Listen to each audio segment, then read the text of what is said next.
Sa isang tahimik na baryo sa Batangas, nakatira ang pamilya Valdez. Si Mang Nestor, si Aling Sally, at ang kanilang dalawang anak na sina Enrico at Justin. Sa unang tingin, tila masaya at buo ang kanilang pamilya. Ngunit sa loob ng tahanang iyon, may unti-unting nabubuong pader na naghahati sa puso ng magkapatid. Si Enrico, ang panganay, ay palaging bida sa kanilang bahay. Matalino kasi ito, masipag mag-aral, at halos taon-taon ay may iniuwi siyang medalya o sertipiko ng karangalan. Tuwing graduation, siya ang laging laman ng entablado, habang si Mang Nestor naman ay nakatayo sa gilid, abot hanggang tenga ang ngiti. Ipinagmamalaki niya ito sa lahat, sa mga kapitbahay, sa mga kamag-anak, at maging sa mga kasamaan sa trabaho. Yan ang anak kong si Enrico, madalas niyang sabihin.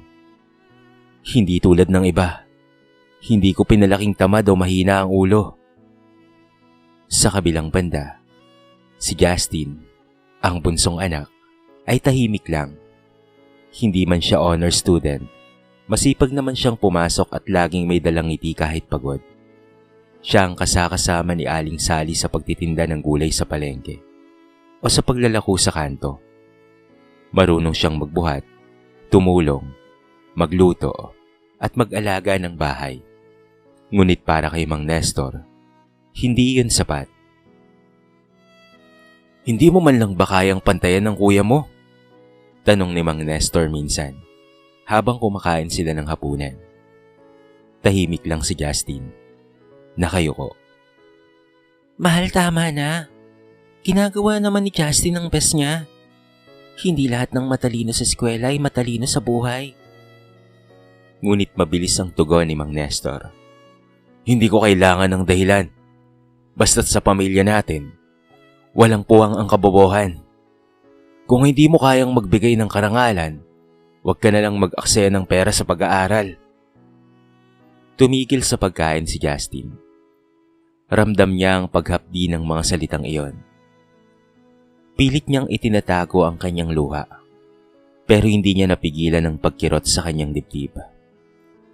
Sa murang edad, unti-unti niyang natutunan na hindi pantay ang turing ng ama sa kanilang magkapatid.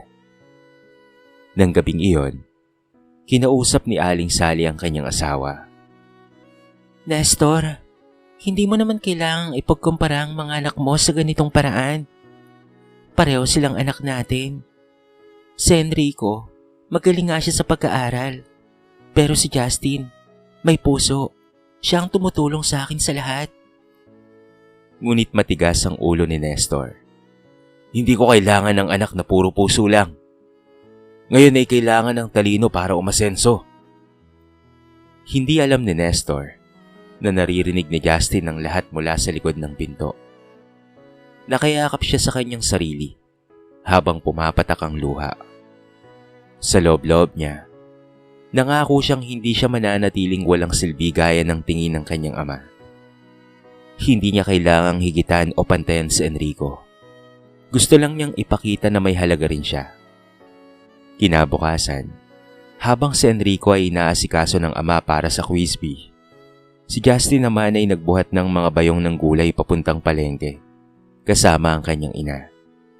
At sa bawat hakbang niya, dala niya ang mabigat na lungkot. Ngunit kasabay nito, isang tahimik na pangakong babalik na rin niya balang araw ang tingin ng kanyang ama sa kanya. Lumipas ang ilang taon at mas lalong lumalim ang agwat sa pagitan ni Enrico at Justin. Habang si Enrico ay lalong nagniningning sa paaralan bilang honor student, si Justin naman ay patuloy na tahimik at masipag. Bagaman hindi kasing talino ng kuya niya, sa bawat medalya at sertipikong iniuwi ni Enrico, lagi itong isinasabit ni Mang Nestor sa dingding ng sala. Parang mga tropeyong nagpapatunay ng kanyang tagumpay bilang isang ama. Anak, ikaw talaga ang pag-asa ng pamilya natin. Madalas sabihin ni Mang Nestor kay Enrico habang pinupunasan pa ang alikabok ng medalya. Bahalang araw anak, ikaw ang mag-aangat sa apelido nating Valdez. Tahimik lamang si Justin sa gilid. Pinagmamasdan ang eksena habang nagwawalis. Walang kahit anong medalya sa kanyang kamay. Ngunit sa puso niya, buo ang respeto sa pamilya. Sa kabila ng malamig na turing ng ama, hindi niya ito ginagantihan ng sama ng loob. Isang hapon, bumuhos ang malakas na ulan. Si Aling Sally ay naglalako pa rin ng gulay sa kanto. Nang makita ito ni Justin, agad niyang sinuot ang lumang kapote at sinamahan ng kanyang ina. Ma, tulungan na po kita. Sayang kung masira itong mga paninda natin. Wika niya. Wag na anak, baka sipunin ka. Sagot naman ni Aling Sally. Ngunit mapilit itong si Justin. Kaya sabay silang naglakad sa ulan. Basang-basa, halos pasa ng mga bayong ng gulay. Sa malayo, si Enrico ay nakasilip sa bintana. Hawak ang cellphone at nakangiti sa kanyang mga kaibigan sa video call. Grabe, buti na lang hindi ako tulad ng iba rito. Naglalako sa ulan. Natatawang sabi niya. Hindi niya alam. Narinig ni Nestor ang sinabi ngunit hindi man lamang siya sinaway. Kinagabihan, pagod na pagod si Justin sa paglalako. Nilapitan siya ng ina at hinaplos ang buhok. Anak, salamat ha. Kung wala ka, hindi ko alam kung papaano kong kakayanin. Ngumiti si Justin. Wala po yun ma. Basta't makatulong lang po ako. Ayoko rin po kasing nahihirapan po kayo. Ngunit mula sa kabilang silid, narinig nila si Mang Nestor na nagsalita. Sayang ang sipag mo kung wala ka namang ambag sa karangalan ng pamilya. Tignan mo ang kuya mo, puro papuri ang natatanggap. Eh ikaw, puro pawis. Tumahimik ang lahat. Tila may matalim na kutsilyong tumusok sa puso ni Justin. Ngunit sa halip na umiyak, tumingin siya sa kanyang ina at mahina lang ang sabi. Okay lang po ma. Hindi ko kailangan ng medalya para malaman ko kung kaya ko ring maging proud kayo sa akin. Sa paglipas ng mga araw, lalong lumalim ang puwang sa pagitan ng magkapatid. Si Enrico ay lalong naging mapagmataas at bihirang tumulong sa bahay. Kapag nakikita niyang si Justin ay nag-aayos ng tindang gulay, napapailing na lamang ito. Di ko kayang gawin yan. Nakakahiya sa mga kaklase ko at sa mga kaibigan. Aniya minsan. Ngunit si Justin, kahit masakit, ay patuloy nang ngumiti. Sa loob-loob niya, natutunan niyang hindi lahat ng tagumpay ay nasusukat sa talino o medalya. May mga panalong hindi kailangang ipagsigawan. At iyon ang mga panalong dumarating sa tamang panahon. Lumipas ang mga taon. Pagtungtong ni Justin sa kolehiyo, lalo niyang naramdaman ang malaking agwat sa pagitan nila ni Enrico. Ang kuya niya ay nasa isang prestiyosong universidad sa Maynila. Kumukuha ng kursong engineering. Madalas itong mag-post sa social media ng mga larawan sa loob ng magarang campus, kasama ang mga kaklase niyang anak mayaman. Samantalang si Justin ay nag-aaral sa isang lokal na kolehiyo. Kumukuha ng kursong business administration at sabay pa ring tumutulong sa kanilang maliit na tindahan ng gulay. Tuwing weekend, habang natutulog pa si Enrico sa malamig na silid nito, si Justin ay gising na ng 5:00 ng umaga. Tinutulungan si Aling Saling mag-ayos ng mga panindang gulay. Pagkatapos ay naglalako bago pumasok sa klase. Madalas siyang mapagod, pero hindi siya nagrereklamo. Alam niyang sa bawat pagod, may kapalit na kabutihan ito. Isang gabi, habang nag-aayos ng mga bayong, tinanong siya ng kanyang ina. Anak, hindi ka ba napapagod? Baka mahirapan ka sa pag-aaral mo ha? Ngumiti si Justin. Maayos lang po. Hindi ko naman po ginagawang pabigat yung pagtulong ko. Gusto kong makatulong po sa inyo para kahit papaano po ay hindi po kayo mahirapan. Maluwa-luha si Aling Sally, ngunit pinigilan niyang umiyak. Alam niyang sa simpleng paraan, unti-unti nang tumitibay ang loob ng kanyang anak na matagal nang minamaliit ng ama. Samantala, si Mang Nestor ay mas lalo pang ipinagmamalaki si Enrico. Sa tuwing may bisita, pinagmamalaki niya ito. "Engineer na to balang araw. Magiging mayaman tong anak ko," wika niya, habang nakangiting tinitignan ang mga larawan ni Enrico sa graduation ng high school. Kapag napag-uusapan si Justin, mabilis niyang idinadaan sa biro. "Yung isa? Aba, okay lang. Kahit hindi ka talinuhan, baka sakaling magmana kay Sally sa pagtitinda." Masakit yon kay Aling Sally. Ngunit hindi na siya sumasagot. Alam niyang walang saysay ang makipagtalo. Sa halip, mas pinili niyang palakasin ang loob ng kanyang anak na si Justin. Paglipas ng panahon, nagsimula si Justin ng maliit na online business. Nagsimula lang ito sa pagbebenta ng mga gulay at prutas sa mga kaklase at kapitbahay. Hanggang sa unti-unting lumago, marami siyang natutunan sa negosyo. At dahil sa kanyang diskarte, nagulat siya nang minsang bilangin ang kita. Mas malaki ba ito sa sweldo ng kanyang ama? Ngunit hindi niya kailanman ipinaalam iyon. Alam niyang hindi kayang tanggapin ni Mang Nestor ang tagumpay na hindi galing sa medalya o diploma.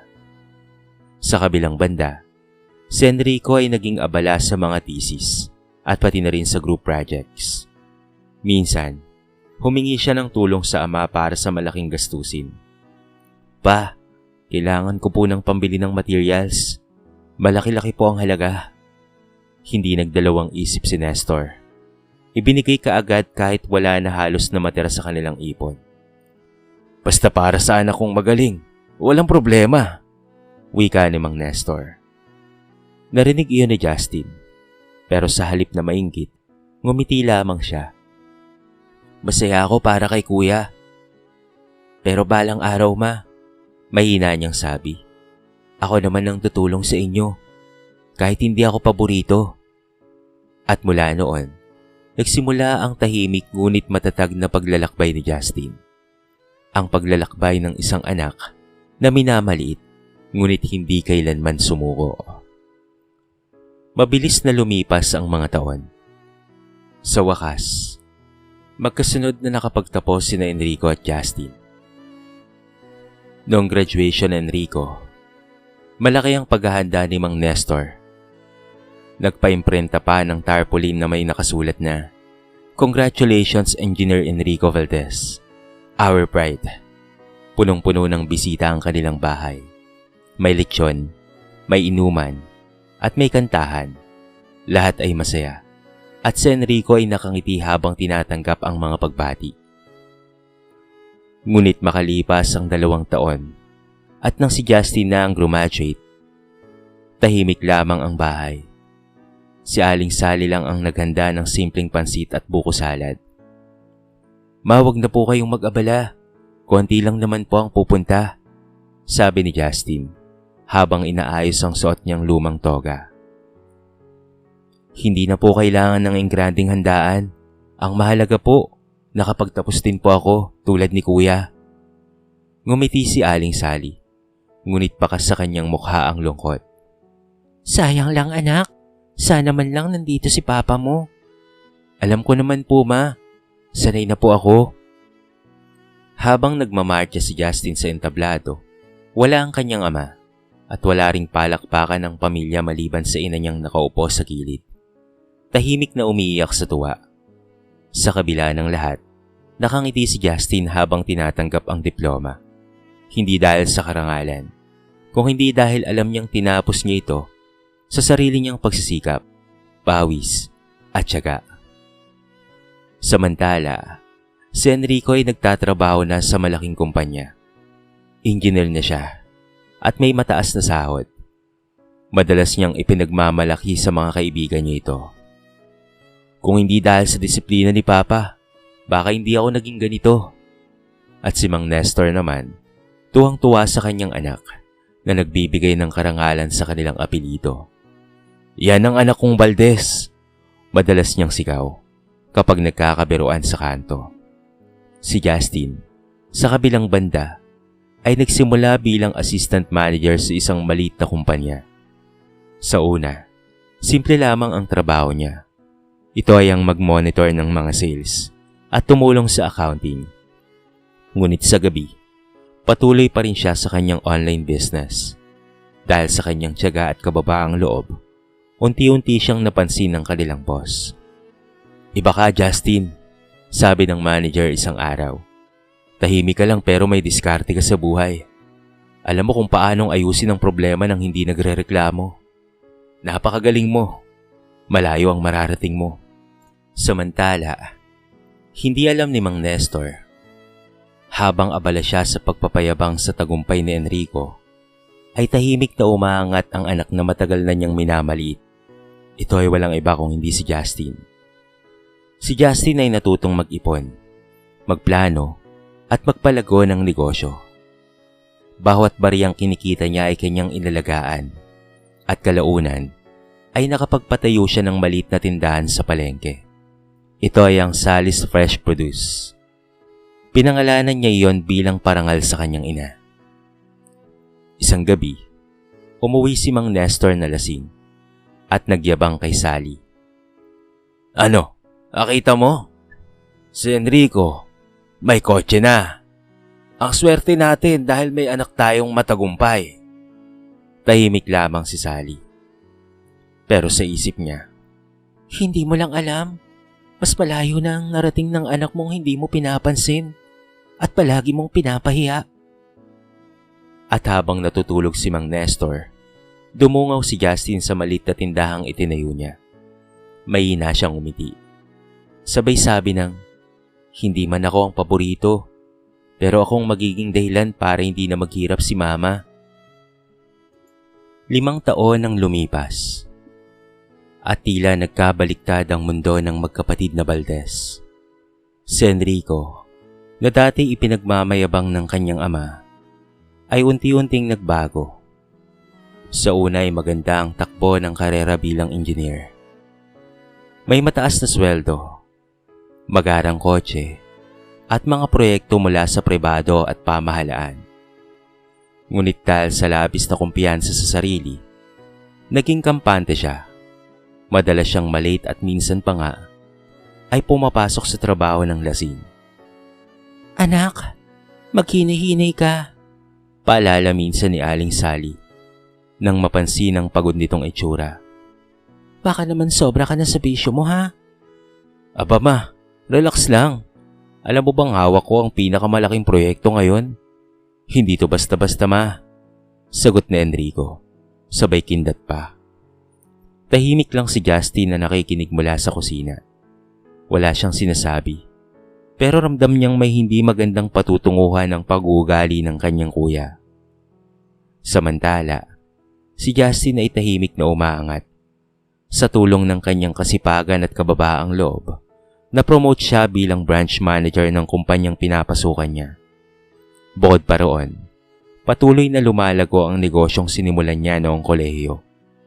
Unti-unti siyang nakapagpundar ng lupa at maliit na bahay para kay Aling Sally. Isang gabi, habang nag-aalmusal, may tumawag sa telepono.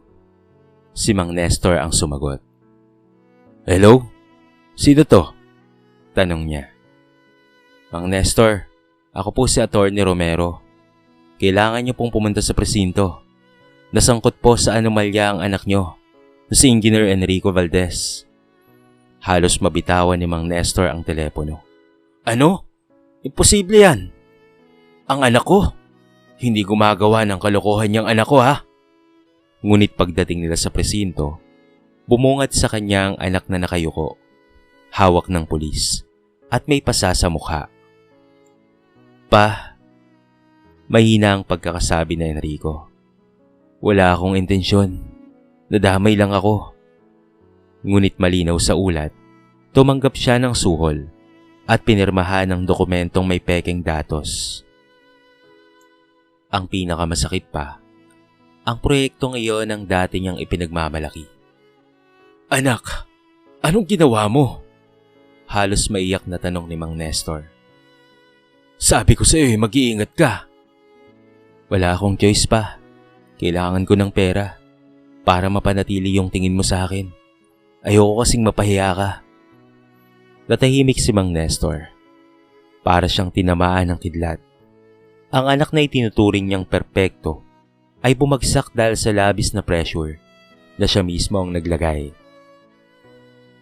Kinailangan ni Enrico ng malaking halaga para makapagpiyansa. Wala silang ipon. Ubos na sa gastusin at sa bisyo ng anak.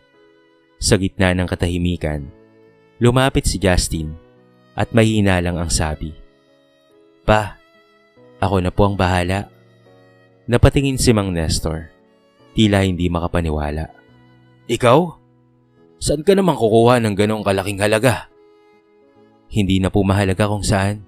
Ang importante po, may labas si kuya." Pagkalipas ng ilang oras, nabayaran ni Justin ang piyansa. Si Enrico ay nakalaya pansamantala. Ngunit sa bawat tingin ni Mang Nestor kay Justin, tila may bigat sa kanyang dibdib.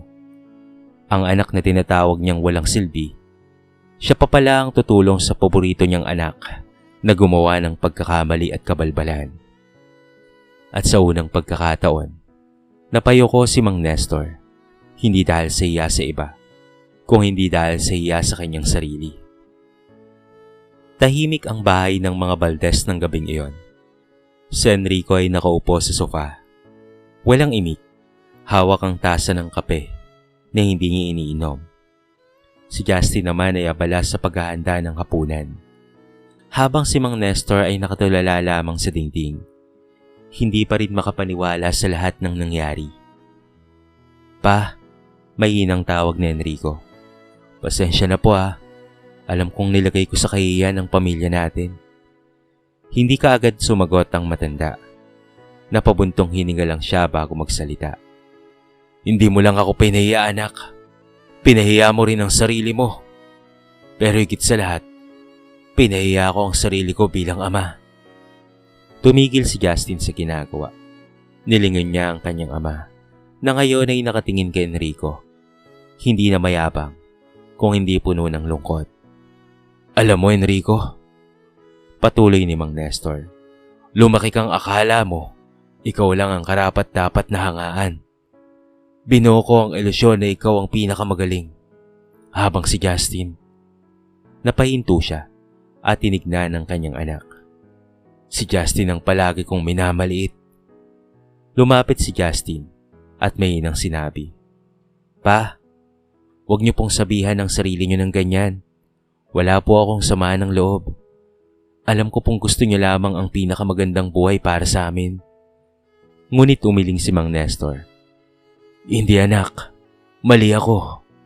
Ang tunay na magulang, hindi lang nagtuturo ng ambisyon. Dapat tinuturuan rin ng kababaang loob at tamang pagtingin sa kapwa." Nang gabing iyon, unang beses na nakita ni Justin ang kanyang ama na umiiyak. Hindi sa galit, kung hindi sa pagsisisi. "Justin, anak, maraming salamat ha," mahina niyang sabi. "Kung hindi dahil sa'yo, baka tuluyan ang nawasak ang pamilya natin." Kinabukasan, tumigil muna si Enrico sa pagtatrabaho. Pinili niyang humarap sa mga kaso at harapin ang kaparusahan. Sa tulong ni Justin at ng kanilang abogado, naayos ang kaso matapos niyang magbigay ng buong detalye ng katiwaliang kinasangkutan.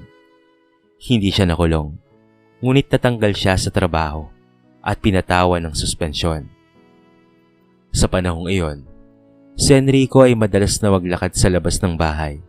Nag-iisip. Minsan ay lumalapit sa kanya si Justin. "Kuya, hindi pa uli ang lahat," sabi niya.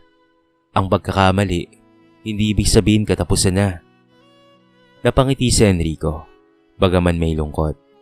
"Salamat punso ha. Alam mo bang minsan ay naiinggit ako sa'yo?" "Sa akin? Bakit naman kuya?" "Kasi kahit na anong hirap mo, hindi mo kailanman kinailangang ipakita na magaling ka. Pero eto ka, ikaw pa yung naging sandigan nating lahat." Mula noon, nagsimula si Enrico sa bago. Tinulungan siya ni Justin na makapasok sa maliit na construction firm. Bilang ordinaryong site worker, wala na siyang kotse. Wala na rin siyang karangyaan. Ngunit sa unang pagkakataon, natutunan niyang pahalagahan ng simpleng buhay at ang taong hindi kailangang ipagmalaki tulad ng kanyang ama at kapatid. Samantala, si Mang Nestor ay tila gumaan ng loob. Madalas na niyang kausapin si Justin. Pinupuri sa bawat tagumpay. Minsan pa nga ay nagbiro siya. Kung alam ko lang na ganito ka anak, sana ikaw na lang ang pinagyabang ko noon. Ngumiti si Justin. Hindi po kailangan pa. Mas masarap pong pahalagaan sa tahimik na paraan. At tama na po yung ganyang mga pagpapahalaga. Hindi po importante yan. Ang mahalaga po ay maayos po tayong nabubuhay. At sa gabing iyon, muling nagsalo-salo ang pamilya sa pagkainan. Walang yabang, walang mapanghambog ng mga salita, tanging kapayapaan at pagmamahalan lamang. Lumipas ang ilang buwan matapos ang kaguluhan sa pamilya Valdez. Unti-unti, ang dating magarang pangalan ng Engineer Enrico Valdez ay tila nalimutan ng lipunan. Ngunit sa halip na igahiya, tinanggap niya yon bilang bagong simula. Tuwing madaling araw, maaga siyang bumabangon para pumasok sa maliit na kumpanya ng construction. Hindi na siya ang pinakakilalang engineer na nakaupo sa opisina. Ngayon, siya na ang nagbubuhat ng semento, nagdudugtong ng bakal, at nakikisalamuha sa mga karpintero. Isang araw, habang pinapahinga ang mga kamay niyang may kalyo, napatingin siya sa langit at pagkatapos ay napangiti.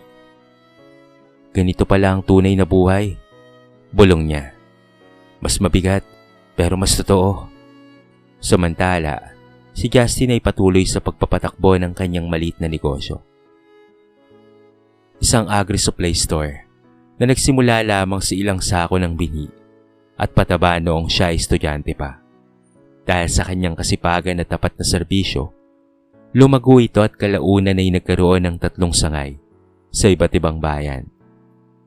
Hindi niya kailanman ipinagmalaki ang tagumpay na iyon. Ang tanging gusto niya ay makatulong sa mga magsasaka at mabigyan ng hanap buhay ang mga kabataan sa kanilang lugar.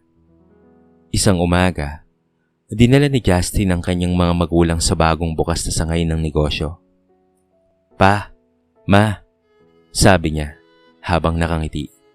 Gusto ko po kayong ipasyal dito.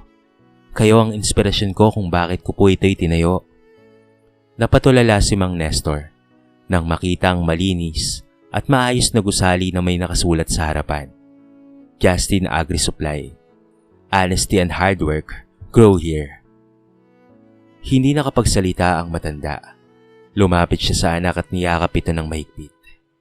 Anak, kung alam mo lang kung gaano kong pinagsisisihan ng lahat, dapat pala noon pa, ikaw na ang hinangaan ko. Ngumiti si Justin, bagaman may luha sa mga mata.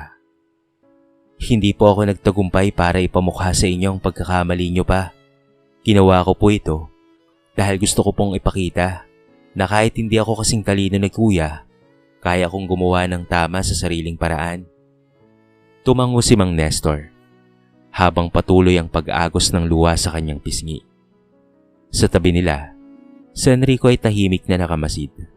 Lumapit siya at hinawakan ang balikat ng kapatid. Bunso, sabi niya, salamat sa pangalawang pagkakataon na ikaw ang totoong Valdez, hindi dahil sa medalya, kung hindi dahil sa puso. Mula noon, naging maganda ang samahan ng magkapatid. Tinulungan ni Enrico si Justin sa pagpapalawak ng negosyo. Sa tulong ng kanyang kaalaman bilang engineer, gumawa sila ng mga makabagong greenhouse at irrigation system para sa mga magsasaka. At si Mang Nestor, araw-araw siyang nasa tindahan, nagbabantay ng mga customer. Hindi na siya ang dating mahigpit at mapagmataas na ama. Madalas pa nga niyang sabihin sa mga suki, yung bunso ko, siya ang nagturo sa akin kung ano ang tunay na tagumpay. Hindi sa pamamagitan ng medalya, hindi sa titulo, kung hindi sa puso at kababaang loob. Sa huling bahagi ng kanilang kwento, muling nagsama-sama ang pamilya Valdez sa simpleng hapunan. Walang mas mataas, walang mas mababa. Ang bawat isa ay pantay. Dahil sa huli, Natutunan nilang ang tunay na halaga ng pamilya ay hindi nasusukat sa karangalan, kung hindi sa pag-ibig at pagtanggap. At habang nakatingin si Nestor sa kanyang mga anak, may hinaan niyang nasambit. Hindi ko man mababago ang nakaraan, pero salamat dahil binigyan niyo ako ng pagkakataong maging mas mabuting ama sa kasalukuyan. Sa kwentong ito ay marami tayong mapupulot na aral. Ang bawat anak ay may kanya-kanyang kakayahan. Hindi lahat ay kailangang maging may unang karangalan o profesional upang maging matagumpay. May mga anak na nagtatagumpay sa sariling paraan. Tahimik man, ngunit totoo at matatag. Ang pagkukumpara ay lason lamang sa pamilya. Kapag ang magulang ay nagtatangi ng isa, unti-unting nababasag ang tiwala at samahan ng magkakapatid. Dapat ay pareho silang kinagabayan, hindi pinaglalaban at hindi pinagkukumpara. Ang tagumpay ay hindi nasusukat sa medalya o titulo. Ang tunay na tagumpay ay ang pagkakaroon ng busilak na puso, kababaang loob at kakayaang tumulong sa iba kahit walang hinihinging kapalit. Ang pagkakamali ay daan sa pagbabago. Tulad ni Enrico, kahit nagkamali siya, nagkaroon pa rin ng pagkakataong magbagong buhay. Walang huli para sa taong handang magpakumbaba. Ang pagmamahal ng isang anak ay walang kapalit. Si Justin ay patunay na kahit gaano siya minamaliit, pinili pa rin niyang magmahal, magpatawad at tumulong sa kanyang pamilya. Ang pinakamagandang aral sa pagiging magulang, huwag mong sukatin ang halaga ng anak mo batay sa mga tropeyo o titulo. Mas mahalagang turuan silang maging mabuting tao kaysa maging sikat o mas maging matalino. Dito na po nagtatapos ang ating maiksing kwento sa araw na ito. Sana po ay nagustuhan nyo at sana po ay kinapulutan nyo ng maraming aral. Kayo mga kabarangay, ano po ang masasabi nyo sa ating kwento? I-comment nyo naman po sa baba ang inyong mga reaksyon at babasahin natin ang lahat ng yan. I-comment nyo na rin kung taga saan kayo para naman malaman ko kung hanggang saan nakaabot ang video na ito. Paki-like and share na rin po ang ating kwento para mapakinggan rin ng iba. At kung bago ka pa lamang sa ating channel, baka naman pwedeng pakihit ang subscribe button at bell notification button para palagi kang updated sa mga bago nating upload na katulad nito. So paano mga kabarangay? Hanggang sa muli, thank you so much and peace out.